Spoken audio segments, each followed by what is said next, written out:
The resettlement of shack dwellers who've set up homes in Cape Town's Central Railway line is expected to commence next month.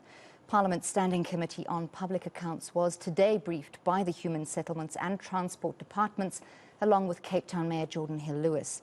They will appear before Scopa again next month to give an update on whether the relocation of the first cohort of residents, can start. eNCA reporter Kevin Brandt reports.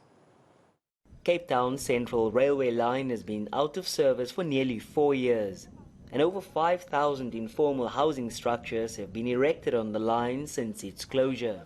The train line has been cited as the city's most important, as over 900,000 people live along this rail corridor and could have used trains if it were up and running.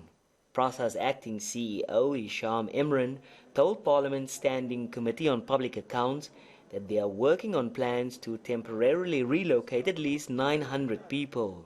To move them out of the 10-metre rail reserve that will enable PRASA to continue with the rehabilitation work of the central line. We've already invested 650 million to recover the section up to Nyanga. We now need to get the services through to Kailicha, through to Kresani, and through to Mitchell's Plain in Captain's Club. Cape Town Mayor Geordin Hill-Lewis outlines why the city cannot buy land to permanently relocate residents. We are saying this is an illegal occupation of PRASA's land. It's not city land. We did not allow the illegal occupation to happen. PRASA did. So PRASA and the national government need to actually take responsibility for that failure.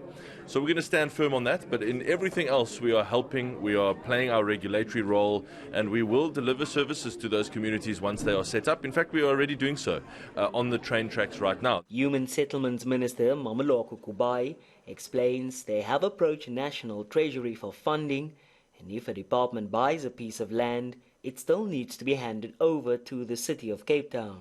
We've gone to National Treasury to request for the money. We've not been successful. We'll go back again. But the reality is that there is a conjoint. Remember, when HDA buys the land, it buys on behalf of somebody. They are not allowed to be the holders of the land, Chair. So they can buy, they will still have to hand it over to the city, that land. With residents in limbo and efforts to start fixing damages to the rail infrastructure on hold, Transport Minister Sindisiwe Chikunga hopes all the grievances will be resolved soon. We stand ready to rehabilitate that corridor and have the railway line working and recovering the services. That's our core mandate.